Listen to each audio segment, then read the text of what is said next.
All right, it is time now for our State House Insiders. Dave Wilson, our Republican strategist. Antoine C. Wright, our Democrat strategist. Let's dive into last night's debate among the GOP Republican presidential hopefuls in Miami.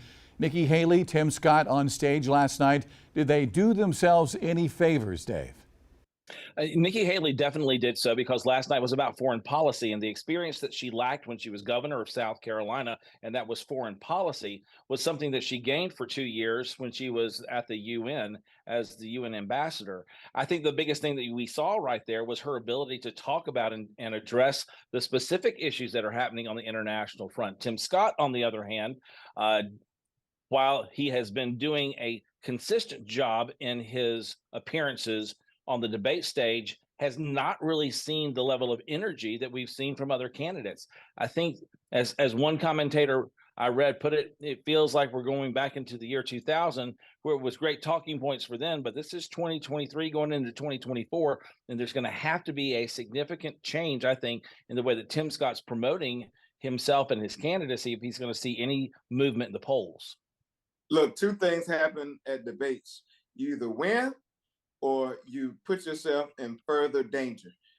Nikki Haley did neither one of those things. I think she continued to present herself as, or trying to present herself as, the alternative or an option for those who are just can't stomach the fact that the former president being the nominee. The truth of the matter is, she demonstrated once again her attempt to run away from Trump, but embrace Trumpism. And you cannot escape the MAGA extremism that now make up who the Republican Party is. And while they were on the debate stage with folks in the bubble watching the debate, around the corner somewhere was the former president hosting a rally, or I think 10 to 12,000 people, with a base that continues to grow and a lockstep agenda, and endorsements continue to roll in.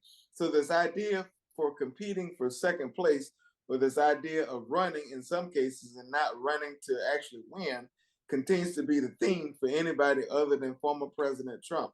It's truly sad, because the primary is supposed to be an opportunity to debate and talk about ideas and policy, but it's been a personality conversation on the Republican side. We just had the municipal elections here in South Carolina. Really no big surprises to talk about. But on the national front, that's a different story. Antoine, I know Democrats have been beating their chest all week with some victories earlier this week. Is this a bellwether for next year, 2024? It's an indicator, but not the final indicator, because every election is different, every cycle is different, every race is different. What I can tell you is, from the results we've seen since Joe Biden and Kamala Harris have taken office at the two highest offices in the land, is that election after election, cycle after cycle, the people's voice in rejecting extremism and embracing fundamental freedoms that continue to be at stake continues to grow.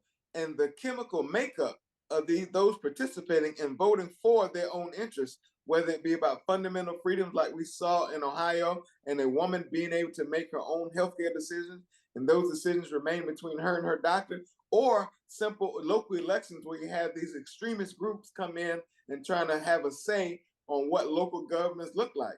The fact of the matter is, people are rejecting extremism and trying to silence women has become a liability for the Republican Party after this right-wing activist court decided to roll back 50 plus years of precedent with Roe versus Wade.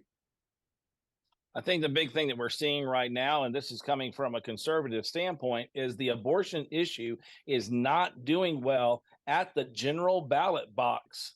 And that has been something that's happened across the board. There's not been a statewide initiative yet that has had any level of success. That's one of the reasons why that was not anything that was put forward in South Carolina. Not only does it take 2/3 of the House and the Senate to be able to put it on the ballot, but too many people began to recognize the fact that this is still an emotionally charged issue.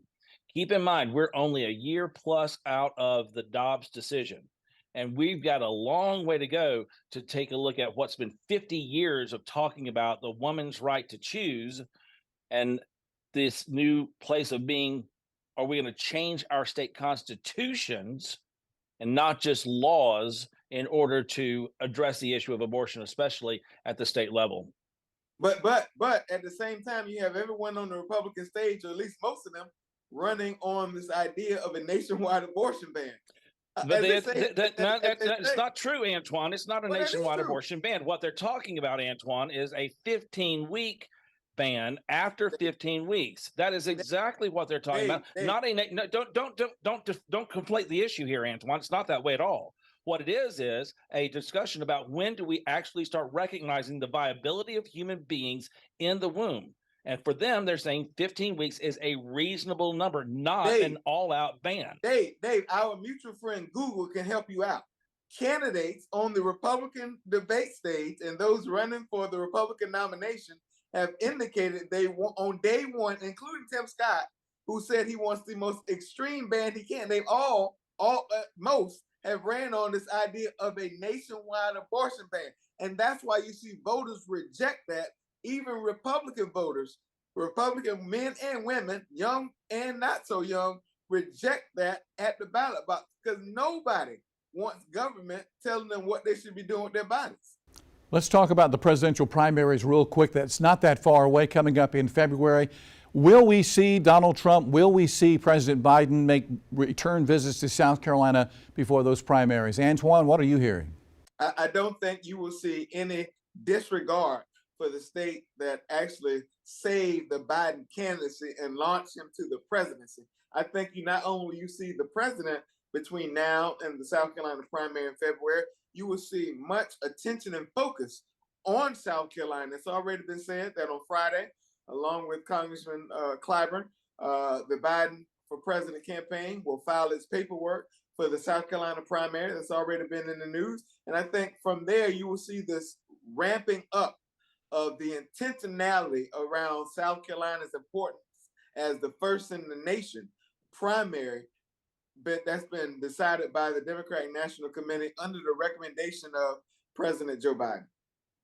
And that's an important thing for Joe Biden because any challenge that would have come forward in Iowa or New Hampshire would have been a very difficult thing for him to overcome, where in South Carolina, Antoine's right. It was the deciding factor for what moved forward his candidacy into a true campaign back in 2020. And I think that we're at the place right now where Donald Trump will probably continue to have pep rallies everywhere he goes.